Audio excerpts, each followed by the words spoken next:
La paix, la deuxième chose, la paix permet au couple de grandir ensemble. Grandir ensemble en sagesse. Car il y a des couples où l'homme avance en sagesse, mais la femme reste très bas. L'inverse aussi. La femme monte, l'homme reste très bas. Je veux dire quelque chose au couple ici. Et aux futurs mariés. Lorsque vous êtes mariés, peu importe l'époque, il y a des choses qui vont évoluer.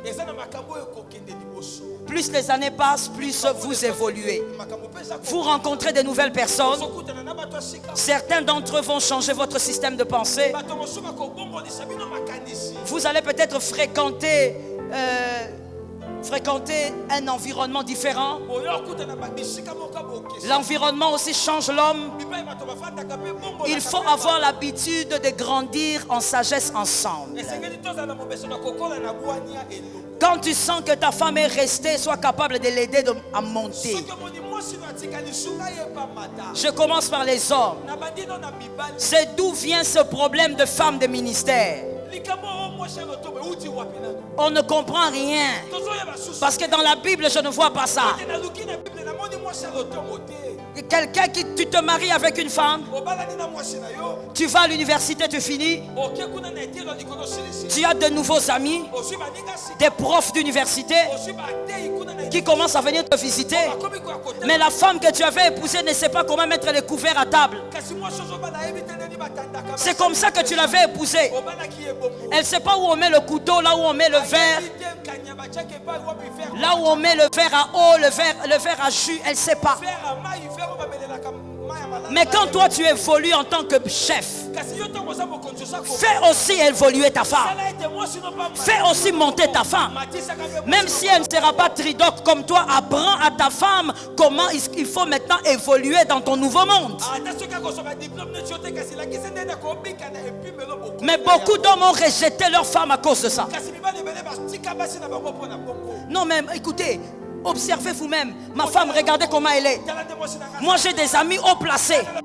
Mon frère, avant de rencontrer les hauts placés, tu étais avec cette femme-là.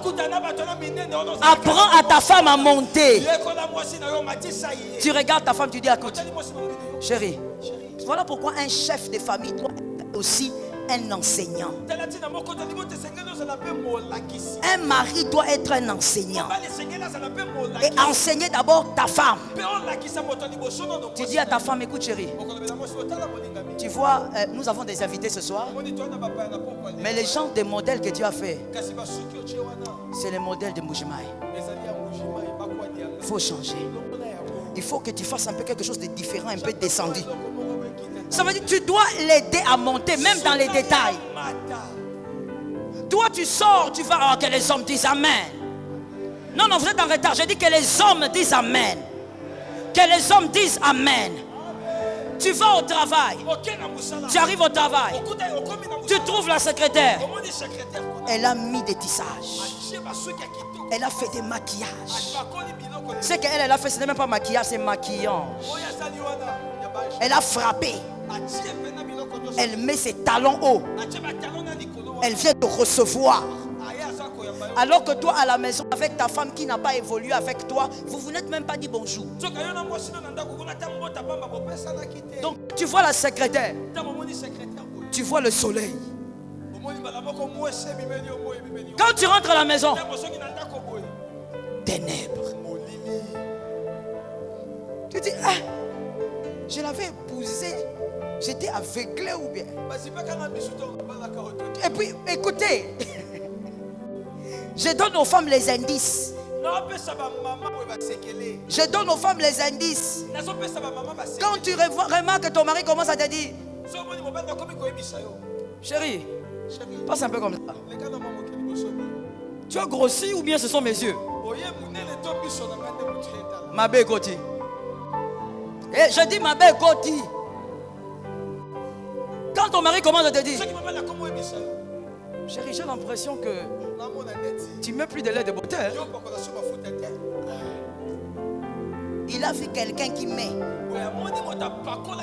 Il a vu le fond des teint. Mais toi, comme tu es à la maison, tu portes un pagne façon. Tu ne t'es pas lavé depuis le matin. Tu as les cheveux comme ça, comme si tu étais dans un volcan. Et tu es à l'aise. Quand il vient, tu lui dis, j'avais trop de choses à faire. Je me suis occupé des enfants. Pendant que tu parles, lui, il sent les odeurs comme de l'enfer. Alors qu'il vient de sentir les parfums au travail. N'introduis pas les diables dans ton foyer. In the name of Jesus, n'introduis pas les diables dans ton foyer. Sors les diables de ton foyer. Hey! Et puis elle a transpiré depuis le matin. La bouche, tu n'as pas brossé. Mais quand il arrive, chérie, tu es arrivé. Même pas un bisou. Maman, bisou comment? Entre toi et moi, bisou comment? Bisou, tu n'as pas brossé les dents. Fais attention. Veille sur certaines choses qui maintiennent la paix. Sois capable, en tant que chef, au lieu de te sentir mal à l'aise jusqu'à commettre l'adultère, essaye de faire évoluer ta femme. Non, moi j'aime ces hommes-là. J'en connais. Qui, il prend sa femme. Il dit, chérie, tu connais mes projets. Moi j'ai des grandes visions. Comme toi tu t'es arrêté en secondaire, je ne suis pas d'accord. Tu vas rentrer en troisième des humanités. Malgré ton âge, il pousse sa femme. J'ai déjà vu des femmes qui n'avaient même pas le bac. Elle a eu des enfants, j'ai dit. Elle rentre à l'école. Son mari l'encourage. Son mari la dépose en classe. Son mari vient la récupérer. Elle a le bac. Elle finit. Son mari lui dit campus. Elle va au campus. Elle finit et elle tient sa licence. Une femme qui n'avait même pas le bac. Il faut être un chef dans la famille. Sois capable de monter ta femme. Monte ta femme. Et puis vous aussi les femmes, acceptez de monter. Parce que des fois les femmes sont résistantes. Quand l'homme veut le faire monter, qu'est-ce qu'il y a? Tu as vu qui? Tu veux me comparer à qui? Moi je ne suis pas Juliette. Les femmes sont comme ça. Sois simple, sois flexible. Comprends qu'un foyer, vous devez le bâtir. Il faut donc monter. Il faut évoluer. Je ne veux pas demander que tu regardes ton mari ni ta femme, mais pose-toi cette question et réponds toi-même. Depuis que tu t'es marié avec cette personne, elle a ajouté quoi dans ta vie? Tu étais à quel niveau? Tu es aujourd'hui à quel niveau? Il faut évoluer ensemble pour ne pas laisser le diable introduire une mauvaise sémence. Je veux aussi aider une femme à sortir des ténèbres ce soir. Il ne faut jamais dire en tant qu'épouse, de toutes les manières, moi mon mari ne sera jamais adultère. Le cœur de l'homme, c'est Dieu qui le connaît. Veille sur ton foyer selon la sagesse de Dieu. Tu ne dois pas dire qu'à mon mari, oh, mon mari est ancien de l'église, il ne peut pas faire ça.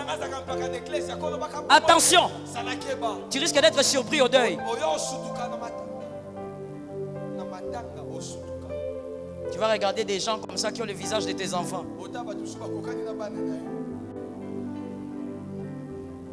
Le cœur de l'homme, c'est Dieu qui contrôle. Travaille toujours dans ton foyer comme quelqu'un qui sait que le foyer n'est pas un acquis. Que tu sois un homme ou une femme. Et comme je disais, il y a des femmes aussi des fois qui montent très vite, qui évoluent très vite. Mais l'homme reste en retard. Il faut l'aider à monter. Il faut évoluer ensemble. Vous savez, je connais un couple. Une fois on les a invités à la maison. Quand j'étais chez célibataire, on les a donc invités chez mon père. Ça arrive, on dresse la table, on C'est l'heure de manger. On les invite à table. Pendant qu'on mange, il y a des causeries qui se passent. Et à un moment donné, mon père a dit quelque chose. Je ne me rappelle très bien de quoi il s'agissait. Et il a posé la question à l'homme. Et la femme a réagi du coup. Elle s'est éclatée de rire. Papa, laissez ça. Louis, ce genre de choses, il ne connaît pas. Elle parle de son mari. Et elle a ri à haute voix, aux éclats.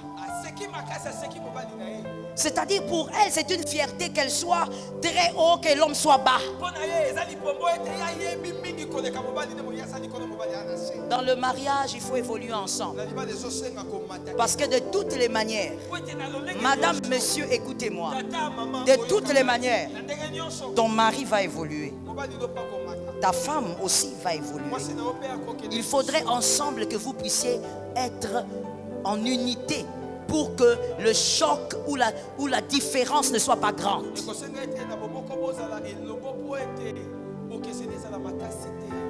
La paix doit vous faire grandir ensemble. Évoluer ensemble. 40e point.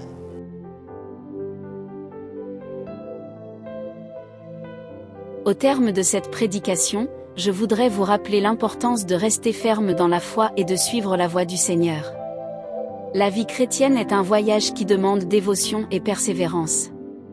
Psaume 119, 105 nous enseigne que « Ta parole est une lampe à mes pieds et une lumière sur mon sentier ». En lisant régulièrement la parole de Dieu, nous trouvons la lumière et la sagesse pour guider nos pas dans ce monde parfois obscur. La prière est également un élément essentiel de notre marche avec Dieu. Dans 1 Thessaloniciens 5h17, nous sommes encouragés à prier sans cesse. La prière est le moyen par lequel nous communiquons avec notre Père Céleste, et elle renforce notre relation avec lui. Mais rappelons-nous que, même au milieu des défis et des épreuves, nous pouvons toujours trouver la joie en Christ. Philippiens 4h4 nous dit « Réjouissez-vous toujours dans le Seigneur, je le répète, réjouissez-vous ». En conclusion, chers frères et sœurs, que nous puissions toujours rester fidèles à la parole de Dieu, persévérer dans la prière et trouver la joie en notre Seigneur Jésus-Christ. Que ces paroles résonnent dans nos cœurs alors que nous continuons notre voyage de foi. Amen. Que Dieu vous bénisse et vous garde dans sa grâce. Merci de votre attention.